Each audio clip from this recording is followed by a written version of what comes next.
আসসালামু আলাইকুম প্রিয় দর্শক, আমি ফার্মাসিস্ট আহমদুল্লাহ। আজকে আরও একটি মেডিসিনাল প্রোডাক্ট নিয়ে আপনাদের মধ্যে আলোচনা করব। প্রোডাক্টটির নাম হলো ইনোফিস পাউডার ফর সলিউশন। এটি ফার্মাসিউটিক্যালের একটি প্রোডাক্ট। এই প্রোডাক্টটির প্রিপারেশন হলো sodium bicarbonate, citric acid, sodium carbonate. প্রিয় দর্শক, আসুন জেনে নেই এই ওষুধটি যেসব রোগে ব্যবহার করা হয়। হার্টবার্ন অর্থাৎ বুক জ্বালা পোড়ায় এই ওষুধটি ব্যবহার করা হয়। ইনডাইজেশন বদ হজমে এই ওষুধটি ব্যবহার করা হয়।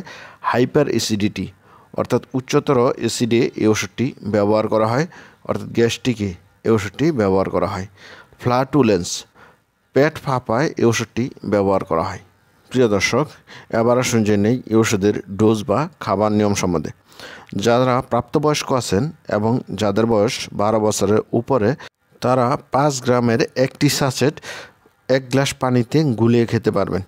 দ্বিতীয় ডোজ 2 থেকে 3 ঘন্টা পর আবার নিতে পারবেন। দিনে 2 বারের বেশি এই ওষুধটি গ্রহণ করা যাবে না, আর এই ওষুধটি লাগাতারে 14 দিন গ্রহণ করা যাবে। গর্ভবতী মহিলাদের এই ওষুধটি গ্রহণের ক্ষেত্রে সতর্কতা অবলম্বন করতে হবে।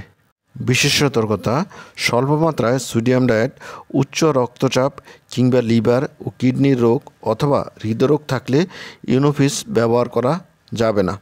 গর্ভবতী বা স্তন্যদানকারী মায়েদের ক্ষেত্রে ইনোফিস করার আগে ডাক্তারের পরামর্শ নিন। 12 বছরের কম বয়সী শিশুদের জন্য এই ওষুধটি প্রযোজ্য নয়। এবার আসুন জেনে নেই এই ওষুধের প্রাইস সম্বন্ধে। এই ওষুধের প্রতিটা 5 গ্রাম সাচেটের দাম 10 টাকা। প্রিয় দর্শক, এই ছিল ইনোফিস পাউডার ফর সলিউশন সম্বন্ধে গুরুত্বপূর্ণ ইনফরমেশন। আসসালামু আলাইকুম।